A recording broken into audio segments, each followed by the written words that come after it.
Minivan. Manual. May kambyada? Okay. Just making sure na alam mo kung anong manual at saka matic, ha? So, matagal ka na nagmamaneho. O, may tanong ako sa iyo, ha? Baka maglabas yan sa exam mamaya. Di may baong ka na. O, eto yung tanong mo.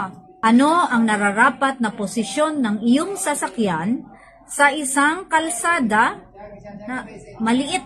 Okay? Karaniwan lang na kalsada. Kapag ikaw ay liliko ng kaliwa, okay, ang choices mo eto. Letter A, sa gitna ng kalsada. Letter B, pinakakanang bahagi ng kalsada. Or letter C, pinakakaliwang bahagi ng kalsada.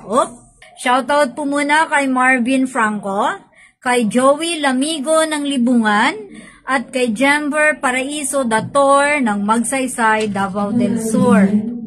Ano sa palagay mo yung tamang sagot? Letter C. Dahil liliko tayo ng kaliwa, dito tayo sa pinakakaliwang bahagi ng kalsada pumuesto.